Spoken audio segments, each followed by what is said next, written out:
अगर आप एक न्यू मदर हो और आप अभी ब्रेस्ट फीड करा रहे हो अपने बेबी को, तो ये वीडियो आपके लिए, बिकॉज आई नो आपके दिमाग में बहुत सारे कंफ्यूजन है डाइट से रिलेटेड, और आपको अपने बॉडी वेट का भी टेंशन है। Because when I deal with a lot of pregnant ladies, उनको सबसे बड़ा कंफ्यूजन ये होता है या टेंशन ये होता है कि सर प्रेगनेंसी तो खत्म हो जाएगी, डिलीवरी के बाद मेरा वेट, अगर वेट लॉस का भी टेंशन है आपको, तो भी ये वीडियो में हम उसके बारे में बात करने वाले हैं। मेरा नाम है डॉक्टर उमेश वाधवानी। ये वीडियो शुरू करें उससे पहले 3 सेकंड का मेरा इंट्रो आएगा, फट से चैनल सब्सक्राइब करो, बेल आइकन दबाओ एंड चलो बात करते हैं लैक्टेटिंग मदर्स के लिए न्यूट्रिशन टिप्स। सबसे पहले हम समझ लेते हैं कि डाइट का ध्यान रखना क्यों जरूरी है, स्पेशली जब आप ब्रेस्ट फीड करा रहे हो।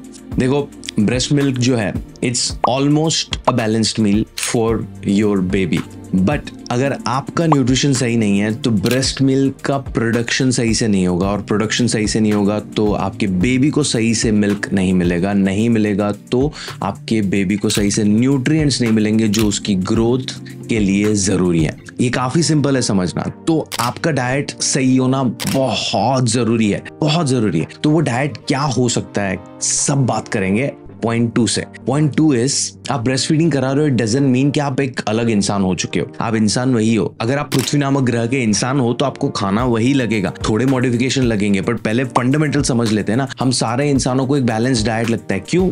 फैंसी वर्ड है इसके लिए नहीं, बिकॉज बैलेंस डाइट में जो carbs, proteins, fats, vitamins, minerals, पानी, प्रीबायोटिक्स, प्रोबायोटिक्स सब है, वो आपकी बॉडी में जाके कुछ काम करते हैं और उनका काम सही से हो, इसलिए वो सारी चीजें रोज की रोज हमारे खाने में जानी चाहिए। And that's why the balance diet. तो आपको मेक श्योर करना है कि आपकी डाइट में carbs, proteins, fats, vitamins, minerals, fibre, prebiotics, probiotics का बैलेंस है। सोर्सेस चाहिए तो मैंने ब्रेस्ट फीडिंग गाइड छोड़ा हुआ है डिस्क्रिप्शन में, वो आप क्लिक करोगे तो उसमें सारे सोर्सेस मिल जाएंगे। बट खाना आपका काम है। वो गाइड के अंदर मैंने आपको चेकलिस्ट भी दिया हुआ है, वो चेकलिस्ट को टिक करना आपका काम है। इंपॉर्टेंट समझ गए, क्या खाना है वो समझ गए। चलो अभी स्पेसिफिक जाते हैं। पॉइंट नंबर 3, आप एक्स्ट्रा वर्क ले रहे हो। ब्रेस्ट मिल्क को प्रोड्यूस करना is another task for your body. I know sedentary life चल रही है, बट ब्रेस्ट मिल्क को प्रोड्यूस करने के लिए आपको एक्स्ट्रा वर्क करना पड़ेगा, एक्स्ट्रा एफर्ट डालनी पड़ेगी। तो जो कैलोरी डेफिसिट की हम बात करते हैं, वो डेफिसिट से थोड़ा अलग जाना पड़ेगा। हमें थोड़ी कैलोरीज ज्यादा खानी पड़ेंगी। तो आप बोलोगे कि ज्यादा का मतलब क्या है? एवं ही ओवर ईट नहीं करना है। यहाँ पे आता है बहुत सारे लोगों का गलती, बिकॉज अगर आपको प्रेगनेंसी वाला वेट लूज करना है और आप कुछ भी दबा के खाओगे बिकॉज आपको बहुत भूख लग रही है थ्रू आउट द डे, तो प्रॉब्लम होगा। तो एक बार न्यूट्रिशनिस्ट से कंसल्ट करके आपका मेंटेनेंस कैलोरीज फिगर आउट करो। उससे 300 से 500 कैलोरीज आप ज्यादा खा सकते हो and you will be like, उसके बाद तो बॉडी वेट और बढ़ जाएगा। टेंशन नहीं है। Let's talk about it in the next point.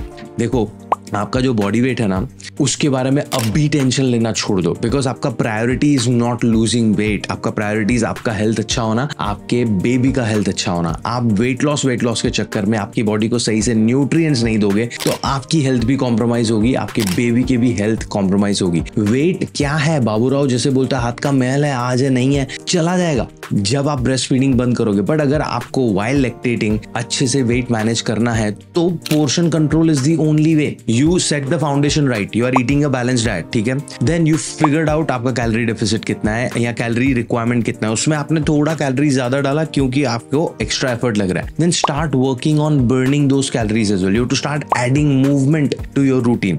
And next जो पॉइंट है वो आपको थोड़ा और हेल्प करेगा। देखो, आपकी बॉडी में जो हॉर्मोन्स हैं वो रिस्पॉन्सिबल है आपके स्मूथ लैक्टेशन फेज के लिए। आपके ब्रेस्ट फीडिंग का जो फेज है उसको सही से चलाने के लिए कुछ हॉर्मोन्स चाहिए, ईस्ट्रोजन, प्रोजेस्टेरोन, प्रोलैक्टिन, है ना। ये सारे हॉर्मोन्स का एक सिनर्जी में होना, एक बैलेंस में होना बहुत जरूरी है। उसके लिए आपको चाहिए प्रोटीन्स और healthy fats in your diet. तो प्रोटीन जैसे कि चना, छोले, राजमा, पनीर, सोए प्रोडक्ट्स, और फैट्स जैसे कि almonds, walnuts, peanuts, chia seeds, flax seeds, घी, ये सारी चीजें हमें रेगुलरली चाहिए। यू कांट बी लाइक आज याद रहा तो खा लिया, कल नहीं रहा तो नहीं खाया। ये रोज का रोज जाएगा तो आपको हार्मोन सही से प्रोड्यूस होगा, आपके लैक्टेशन जो फेज है वो स्मूथली जाएगा, है ना। वेट लॉस में ये कैसे काम लगेगा? जैसे ही आपकी डाइट में सही प्रोटीन जा रहा है तो आपका मेटाबॉलिज्म फास्ट होगा, आपका मसल स्ट्रेंथ बेहतर होगा एंड आपको वो इनडायरेक्टली वेट लॉस में हेल्प कर सकता है। एंड एक और इनडायरेक्ट की बात करें तो हेल्दी फैट्स और प्रोटीन जब आप खाते हो तो आपका सटाइटी लेवल, आपने खाना खाया उसके 3-4 घंटे तक आपको भूख ही नहीं लगेगी, बिकॉज प्रोटीन एंड फैट्स का satiety level is high. So make sure you are prioritizing proteins and fats in your diet. Next point, आपको बोला जाता है कि पेल के घी खाओ because ghee is really good. I am not saying ghee is bad, but I am saying anything in excess can cause you a lot of trouble. घी में बहुत सारा सैचुरेटेड फैट्स होता है, हाँ घी के अंदर बहुत सारे न्यूट्रिएंट वैल्यूज भी हैं, बट उसकी बेनिफिट्स तो आपको पता है, इसलिए तो आपको बोला जाता है ना आपको बहुत खाना है। मैं बोल रहा हूँ उसको बंद भी नहीं करना, उसको एक्सेस भी नहीं करना। You figure out how much ghee you need and eat accordingly. अगर उसको ज्यादा खाया, वन, आपका वेट नहीं जाने वाला, आपका वेट बढ़ता ही जाएगा। फिर यू विल बी लाइक कि मेरा प्रेगनेंसी के बाद बहुत वेट बढ़ गया। It could be because of that. Too, it can lead to heart conditions as well because वो सैचुरेटेड फैट है। जरूरत से ज्यादा कोई भी प्रकार का सैचुरेटेड फैट आपको मेटाबॉलिक कंडीशंस दे सकता है, सो थोड़ा माइंडफुल रहिए। नेक्स्ट, आपको कुछ चीजें अवॉइड करने के बारे में बोला जाता है कि भाई आप गोभी या पालक या ब्रोकली टाइप्स, कैबेज टाइप चीजें मत खाओ, आपको गैस होगा और वो गैस आपके ब्रेस्ट मिल्क में जाके आपके बच्चे को भी होगा। कोई सेंस है इस बात की? नहीं होता है ये चीज। कैबेज और ये जो क्रूसिफेरस वेजिटेबल होते हैं उनका नेचुरल डाइजेशन प्रोसेस में कभी कभार किसी को गैस प्रोड्यूस होता है, आपको हो रहा है, इट्स फाइन, इतना टेंशन लेने की जरूरत नहीं, यू कैन ईट। कॉफी भी बोला जाता है कि ब्रेस्ट फीडिंग मदर को बंद कर देना चाहिए। ओनली 1% आप जो कॉफी पी रहे हो ना उसमें से 1% ब्रेस्ट मिल्क में जाता है, तो अब बेबी को इतना फर्क नहीं पड़ने वाला आपके 1% कॉफी से। तो एक आध कप कॉफी या चाय पी रहे हो, it's not a problem. One thing that you should be avoiding absolutely is alcohol. Any amount alcohol is harmful for you. So अगर कुछ अवॉइड करना है तो सिर्फ अल्कोहल, बाकी की सारी चीजें आप मॉडरेशन में खा सकते हो।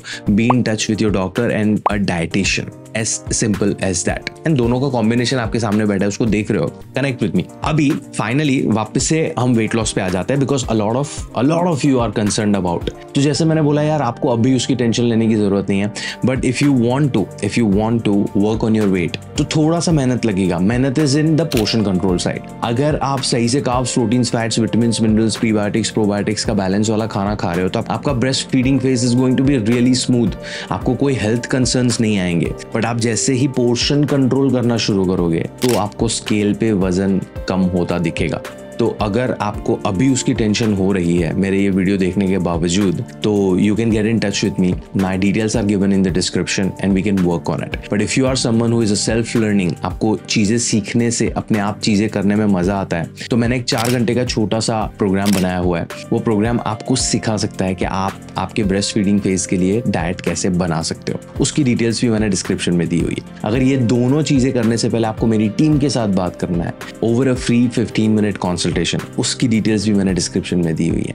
आपको स्टेप लेना है अभी कि आप क्या करना चाहते हो, ठीक है। आपको इस वीडियो से रिलेटेड कुछ भी सवाल है कमेंट्स में मुझसे पूछो। If you enjoyed this video, give this a like, share this with your friends and family members, and मैं आपको मिलता हूँ अगले वीडियो में। जाने से पहले एक छोटा सा नोट, आपका हेल्थ, आपकी बेबी का health can not be defined by a number on the scale. उससे थोड़ा ऊपर देखने की ट्राई करो यार, एंड इन शॉर्ट अपना ध्यान रखो।